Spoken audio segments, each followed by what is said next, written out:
Hello and welcome back. Well, whilst Robin Day has been talking to you on Question Time, the phone lines here have been busy since we came off the air a little less than an hour ago. Now, first, let me say thank you very much for all your calls. The lines have been busy a lot of the time. If they've been engaged, we're sorry. But already there have been results. Sue. Well, first, let's take the murder of Caroline Osborne in Leicester. The police appealed to hear from you if you knew Caroline or if you may have seen her on her last walk on Aylstone Meadows almost exactly a year ago. Beyond this corner and from the other side of the canal, another witness caught a glimpse of someone, possibly Caroline, with a man running after her.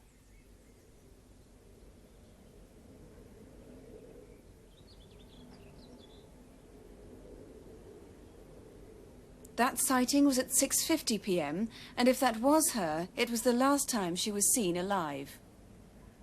Well, Superintendent Stagg, have you had anyone who might recognise either of the two men friends we showed? We've had one or two interesting calls, especially in relation to the olive skin man, and obviously we're following those up at the present time.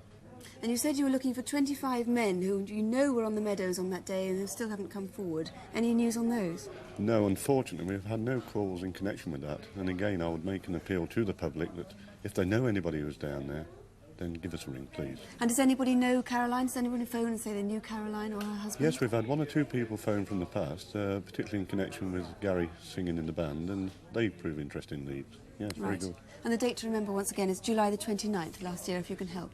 Thank you.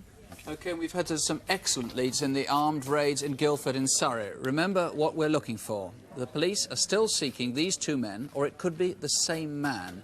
This is the Crimewatch UK video fit. Now, if it was a wig and the sunglasses a disguise, well, maybe it is one man. Either way, he's in his 20s or his 30s, and this is the bike on which he got away after firing the 2 shots in Sainsbury's in Guildford. Now, do you know who owns it? We've had about 60 calls here in the studio. Guildford Incident Room has been jammed with calls. A woman thinks it was her bike. It fits the description. Her bike was stolen from somewhere in south of England. The police don't want us to say where.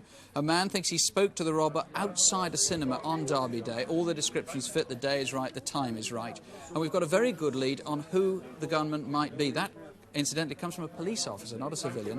One of the values of Crimewatch, of course, is that police officers see things that have happened in other police forces.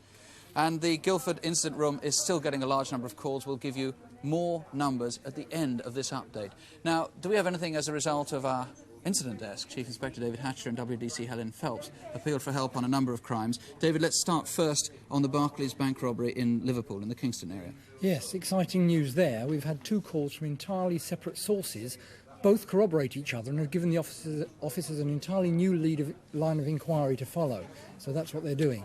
Remember the video we saw? They caught the men actually in the process of committing the robbery.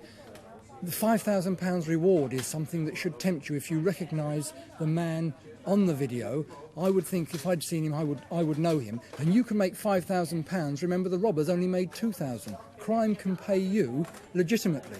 Obviously, he too could have been wearing a wig. Who knows? Helen, what have we heard on the London rapists? Many calls, most of them generated by people who recognise this knife, which, as you agree, is unusual.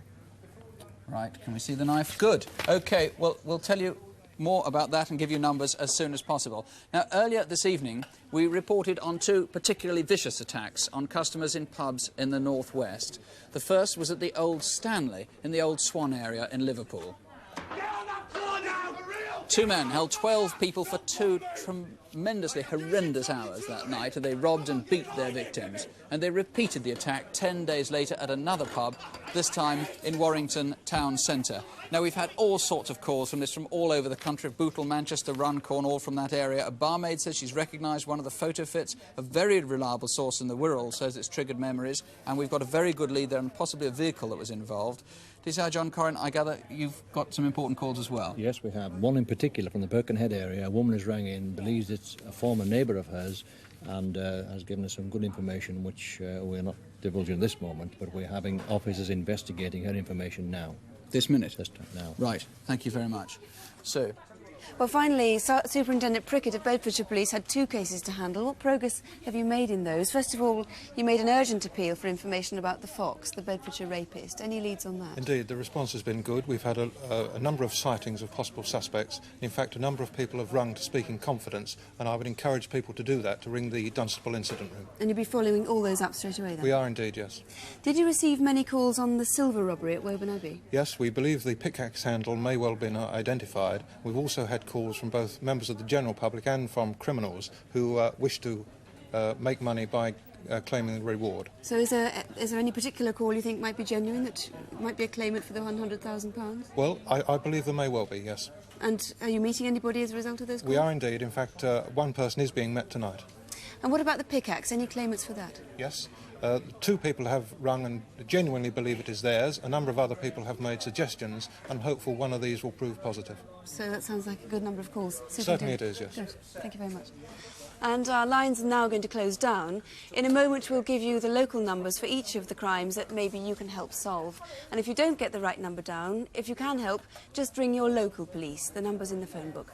And we're still getting details pouring in. We've just got something on the moral murder where a lorry driver who thinks he picked up a hitchhiker who might have been the killer. He's just rung in. That's being checked out now. Now, thank you for ringing if you did. If you didn't, well, maybe you'll see something you recognise next month.